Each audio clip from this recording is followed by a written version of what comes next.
Há alguns dias estivemos em São Roque e entrevistamos o vereador Alfredo Estrada, que está no seu 7º mandato consecutivo. Hoje viemos à capital entrevistar um vereador novo, com pouco mais de 30 anos, que veio de uma ocupação em Cidade Aê Carvalho, periferia de Itaquera, na zona leste de São Paulo, que em sua primeira candidatura conseguiu se eleger. Ele explica com detalhes como conseguiu a sua eleição, mesmo com pouco dinheiro e quase desconhecido.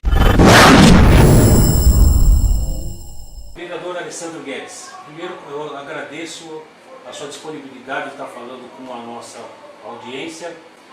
Vereador, a primeira pergunta que eu vou fazer é que numa Câmara Municipal, que é conservadora, se eu ver a quantidade de vereadores que estão no segundo, terceiro ou mais mandatos, o senhor conseguiu, na primeira vez que se candidatou, conseguiu ser eleito. O que levou o senhor a ser candidato a vereador?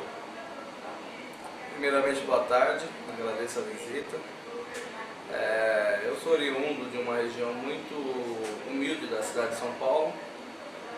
Fui morar lá, é uma ocupação, o bairro que eu vivo. Eu fui morar lá aos 16 anos e nesse bairro faltava tudo. Desde água regularizada, luz regularizada, não tinha linha de transporte, escola. Era um bairro de formação que estava surgindo lá no meados dos anos 90. E aí a gente começa a se engajar, porque como existe um processo de reintegração de posse lá na nossa área, a gente começa a se engajar nesse movimento para defender a nossa residência, que era a única coisa que a gente tinha, minha família tinha naquele momento. E a partir daí acabei tomando gosto pelo social. A gente conquista o direito de ficar na terra, através de uma lei que foi aprovada na Assembleia Legislativa. Em seguida a gente começa a lutar pelas benfeitorias que o bairro precisava, pavimentação, água, luz, enfim, escola, posto de saúde. E aí pega gosto pela coisa e começa, você conquista uma coisa e já tem outra para avançar. Aí pega gosto, aí foi onde surgiu isso na minha vida. Tive um professor que conversava muito comigo sobre política na escola e coincidentemente ele era diretor da associação que cuidava do bairro. Então ele me chamou para participar, foi aí também que ajudou bastante. Tá. Vereador, nesse período de campanha, quais foram as maiores dificuldades que o senhor teve?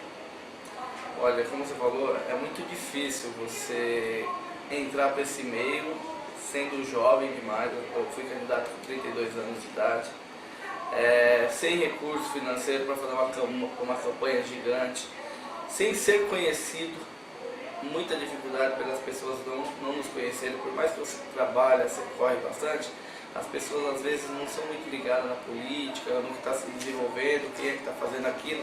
E às vezes tinha gente que morava na minha região, mas não sabia quem eu era. Então o fato de ser desconhecido, isso atrapalhou bastante. Mas a gente correu atrás e deu tudo certo. E como é que você superou essas dificuldades todas? Principalmente o lado financeiro, não ter tanta popularidade. Eu faço parte de um coletivo chamado Casa Rosada. É um coletivo que tem mais de 150 lideranças comunitárias. Esse coletivo resolveu se unir num determinado momento, nos anos 2000, 2002, para ter um pouco de força política desse jogo que existe hoje na sociedade. Às vezes um parlamentar aparece numa região, pede o voto e desaparece. Aí fica lá o povo com os problemas, as lideranças que apoiam o parlamentar, dá sua cara para bater, também ficam com os mesmos problemas. São elas que são cobradas, elas que foram avalistas daquele candidato. A partir do momento que você... a Casa Rosada surgiu depois que alguns companheiros foram abandonados politicamente e decidiu ser independente na política. Falou, olha, vamos montar um grupo, juntar gente que passou por esse processo de abandono pós-eleição, e esse grupo vai ser forte o suficiente para ninguém mais nos abandonar. Foi a partir daí dessa equipe que me deu sustentação para se tornar conhecido, para superar as dificuldades financeiras e também muita sola de sapato, muita mão apertada para ter 26.142 votos, muita conversa com as pessoas, muitas reuniões, que aí você tem a oportunidade de olhar nos olhos das pessoas e poder passar o que você acredita, o que você acha que pode melhorar.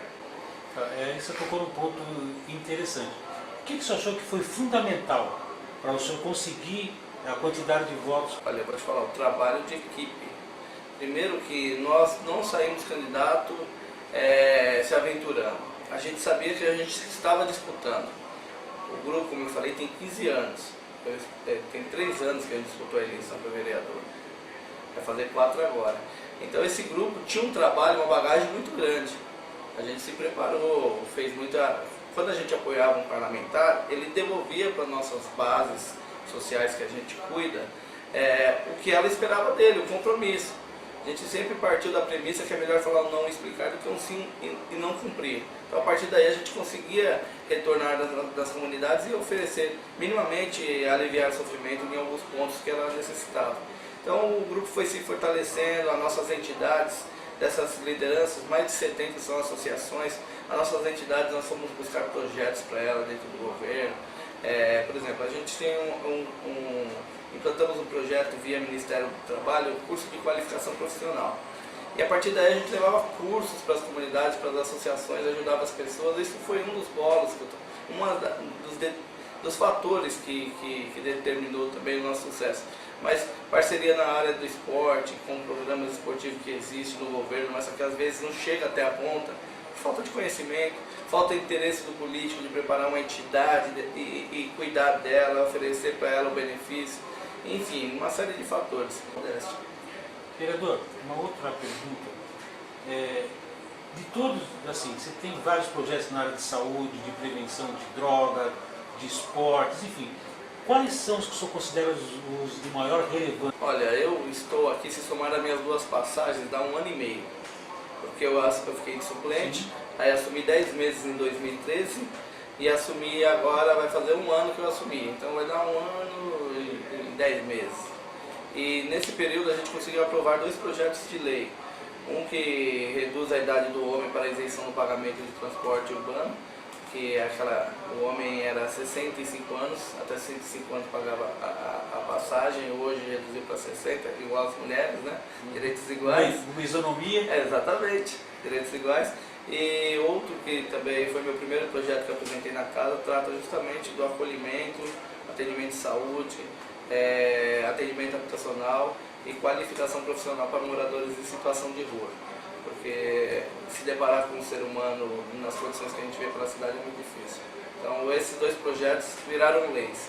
Outros projetos que a gente tem, um dos que eu prefiro mesmo é o que trata sobre uma semana de debate dentro das escolas sobre o que é as drogas, com a juventude a partir do 6º, do 7º ano do ensino fundamental, ensinando para eles o que é as drogas, o contato com ela, onde pode levar, citando exemplos que existem na sociedade, pessoas que a partir do momento que têm contato com isso viram dependente, fica doente, às vezes desagrega a família, acaba se tornando um morador de situação de rua, às vezes rouba, vira um ladrão, vai para a cadeia, vai para o cemitério.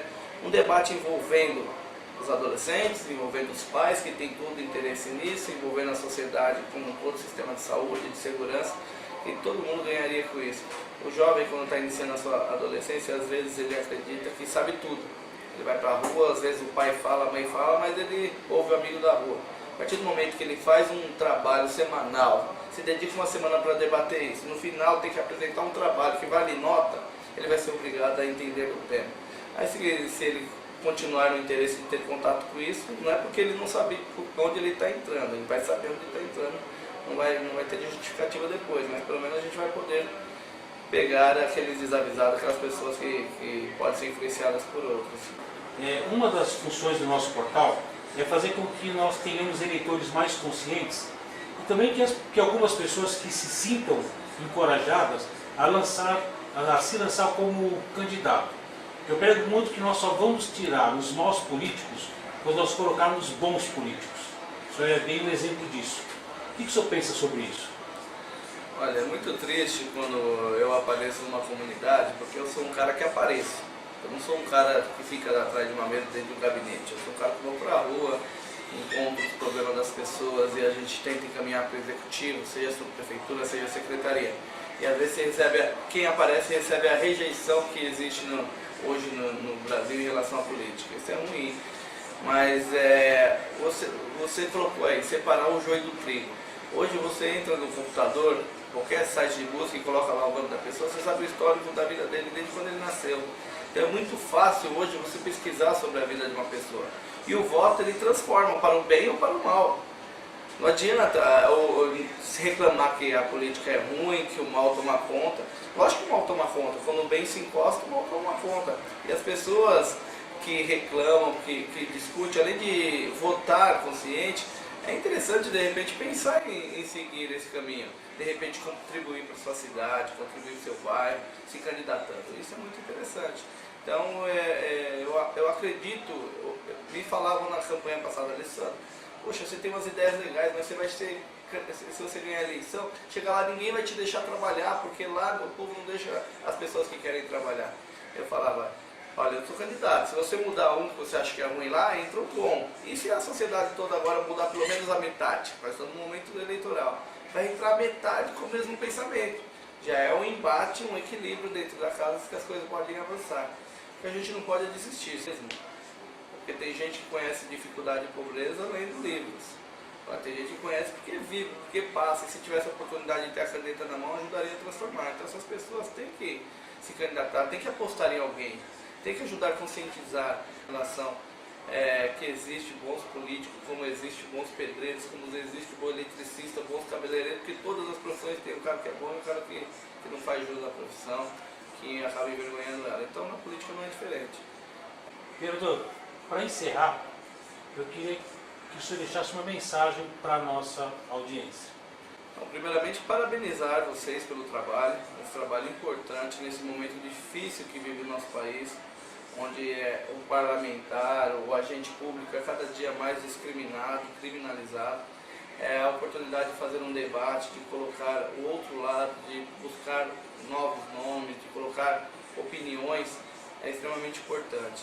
Então, parabenizar e deixar um recado para os eleitores que é um pouco do que eu disse. Não desista, pesquise sobre aquele que você vai votar, acompanhe ele depois de eleito, ligue, mande e-mail, venha até o gabinete, faça uma visita, cobre as soluções que ele se comprometeu no período eleitoral. O que não vale é desistir. E se a gente desistir, ficar dentro de casa apenas assistindo televisão e reclamando, não vai transformar nada. Aí o poder econômico age numa eleição, quem tem muito dinheiro ganha eleição, aquele que tem boas ideias não ganha. Então a sociedade cada vez mais consciente, isso vai fazer muito bem para todos. E eu acredito que esse é um ano especial para a gente colocar isso em prática. Paulo Velasquez, direto do gabinete do vereador Alessandro Guedes, na Câmara Municipal de São Paulo.